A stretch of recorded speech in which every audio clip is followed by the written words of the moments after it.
As promised, here comes the first of two parts of our unit test review for our honors algebra test that is upcoming in a couple of days here.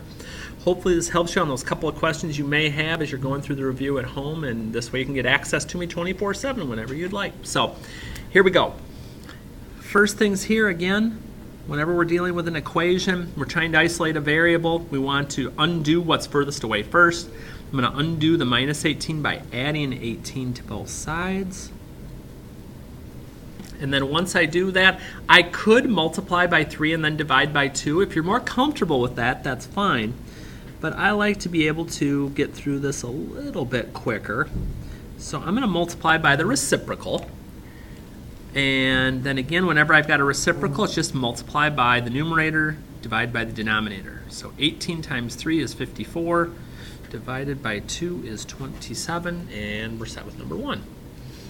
Number 2, we got a little bit of distributing to do. And the nice thing about the video is if I get going a little too quick, you can always pause me, and then you can start me up again whenever you'd like. Make sure the negative goes through to both terms as well as the 2. And again, now it comes down to personal preference. I like keeping my x's positive, so I'm going to add the 4x to the other side of my equation. And again, we're looking to isolate it. So I'll subtract the 26 back to the other side. And if I get a fraction or a decimal, don't make yourselves think that that means it's wrong. I'm typically going to keep my answers in reduced fraction mode like this. If you wanted to have it as negative 7 2/3, or maybe you had it as negative 7.66666, that's fine. But again, my answers typically be in fractional form, so as long as you know the equivalent, you're good to go there. Biggest thing on 3 to be careful of, and I always do this when I see these. Whenever I see a binomial term with that plus or minus, I always put parentheses, because otherwise I tend to forget to distribute all the way through. So again, basically all I'm doing here is cross-multiplying and setting them equal. So we'll get that knocked out. Minus my 3 over, because again, I like keeping my x's positive. Add my 24 over to get my 3x alone. And divide by 3. Okay, get to my answer. Now, when we get to the fractions, now some of you are comfortable with fractions between that and the calculator. I'm not a huge fan of that because I've seen in the past some of you don't understand your number sense to know when you get to the end and you're dividing by a number less than 1 that the answer gets larger. If you want to keep going that route, that's your issue, but be careful because if you screw that up, your answer is going to be wrong. I would rather dump the fractions, and here's how.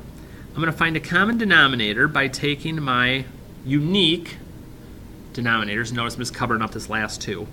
You can either multiply or you can find a least common multiple. So in this case, that value would be 30. So I'm going to take that 30 and I'm going to multiply through here. Now, you're like, that looks complex. Not really. Multiply by the top, divide by the bottom. 30 times 5 is 150, divided by 3 is 50. And if you got to use a calculator for this part, it's no big deal. 30 times 3 is 90, divided by 2 is 45. 30 times 1 is 30, divided by 5 is 6. 30 times 5 is 150, divided by 2 is 75. And again, now it's just a regular equation.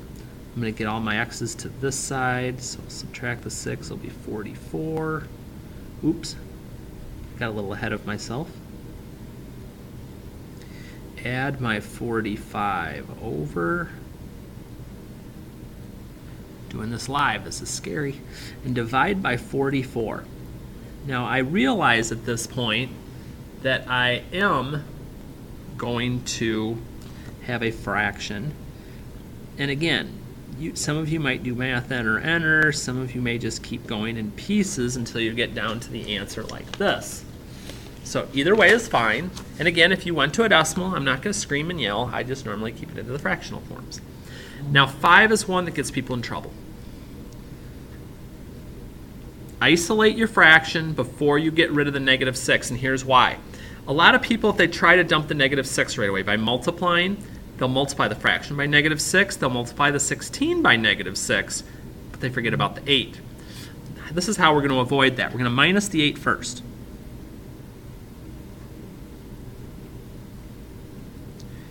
Once I do that, now I can feel free to get rid of the fraction. And again, I wouldn't break this into two pieces. We're just making life more complicated then. So that just cancels there. It does not distribute through.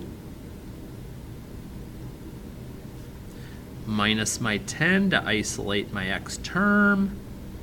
And divide by -3. And that doesn't reduce as far as a fraction goes anymore. So that one's going to be done.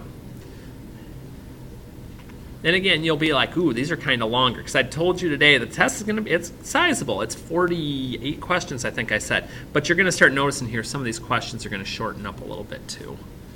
All right, solve for r. Okay, well, I need to get pi out of here first. So I'll divide both sides by pi. Then I'll get rid of pi on this side. And then I don't want the squared there, so that's inverse is square root. And just like that, I'm good. Okay. One other thing I'll say as we're going through this review is if you get to a problem and you're really feeling stuck, you're going to need to move to a different question and come back to it later. Maybe you'll have enough that you can get some partial credit at least. Here, I'm going to multiply by the 3y to both sides to get my fraction out of there. Then since I'm solving for t, what's the furthest thing away? Well, the 2 is right with my t, but the a is the next thing. So I'm going to subtract that. And then finally, I'm going to go ahead and I'm going to divide by 2 to get my t alone. And I can just make one big old fraction out of this. And again, with these, you just got to realize they're going to look weird, but that's okay. And finally, 8. We've done several of these, but I just wanted to do another one here. These both have an r in common, so I'm going to pull the r out. And what I would multiply by to get each term back, I'm going to put in the parentheses. So if I were to distribute here, 3x times r is 3rx. r times 1 is r. And now I just got to divide by my quantity, my set of parentheses, to get r by itself. And I'm good. Let's see here. Number 9. Andy's Amazing Candies charges an admission of $14 down to their store, but they only charge 50 cents per bag of candy. Write an expression for the total cost of your trip to the candy store if you bought an unknown bags of candy. Okay. Well, let's see. $14 admission fee. Well, that doesn't depend. If whether I buy 1 bag or 100 bags of candy, it's still going to cost me $14. So that doesn't get a variable. However, 50 cents per bag, and it talks about the bags of candy here, and that's it. Okay. Just setting up an equation for that part. Now the second part that goes with it though, find your total cost if you buy 6 bags of candy. I just would replace my b with the 6. 50 cents times 6 is $3, which means I'd spend $17. Okay. That kind of does it for the basic, more basic type of equation things we were doing. Now for both of these, try to give you a hint here, both solutions, oh yeah. First one, I just leave alone. Second one, change the sign of your answer. And then just solve them. And again, be careful here. Don't lose a half point somewhere because you're careless and you minus 1 to both sides, because you see that. You know, do your opposites, do your inverses. Add 1 again. Divide. Okay, we're good there. Now here, 11, oh, we've talked about this a zillion times. Isolate your absolute value. Get the 7 out of there before you split it, not after. You'll get, I guarantee you're going to get one of the 2 answers wrong if you don't do this first. Get the 7 out of there by adding, now split it. And again, that second answer is just going to be the negative. 10, divide by 2, add my 10, divide by 2. Okay. And we're ready and raring to go. So good, good, good. Let's see here. What else we got in this guy? Oh, yeah.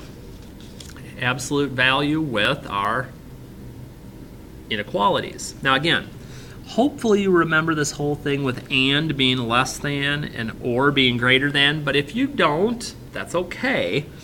But again, be careful. Isolate the absolute value.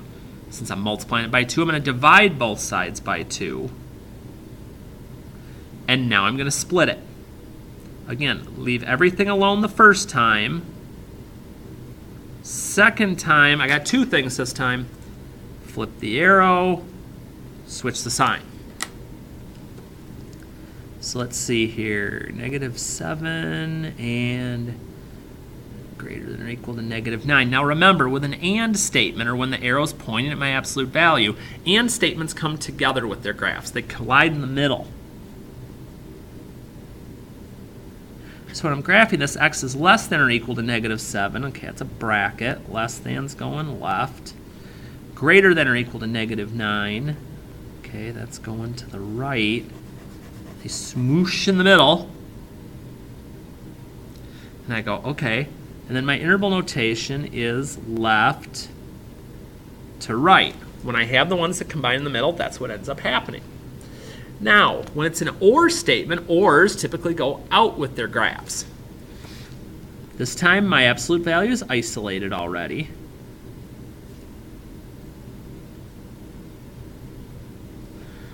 Okay, so I'll get that in there. Minus my 5 over. I'll do that on both. Now, be careful again here at the end. I'm dividing by +2. There's no flipping arrows. That's only if it's a negative x value that I'm dividing by.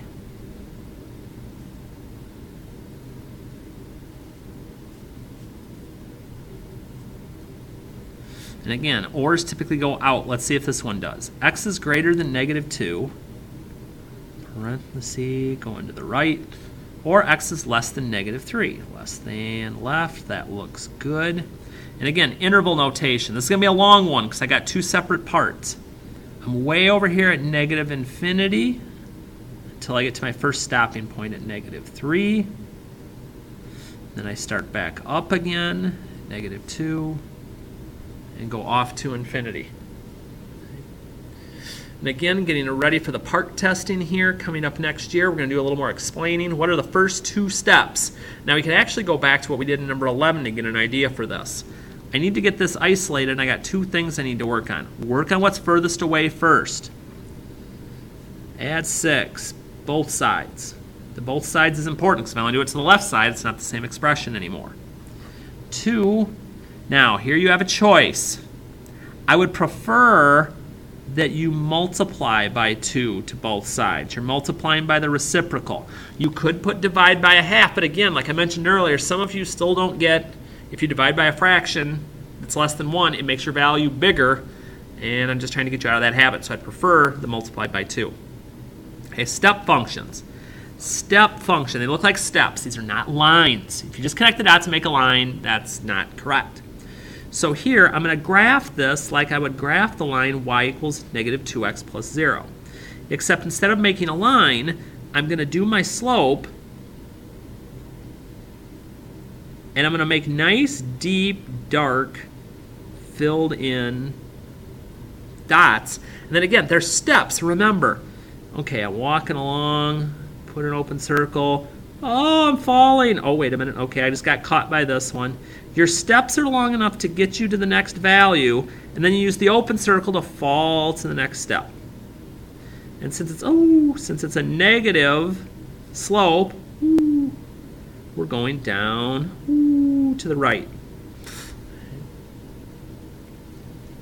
X plus 3. Okay, if I was graphing that line, it means I'm taking my value and I'm moving it up 3. Okay, there'd be my intercept. It's just up 1 and right 1. And you don't have to do it for the entire, graph. That's plenty. And again, this time I'm getting beamed up to the next one since I'm going up to the right. But your steps always just give you that connection to the next step. Okay, that's it.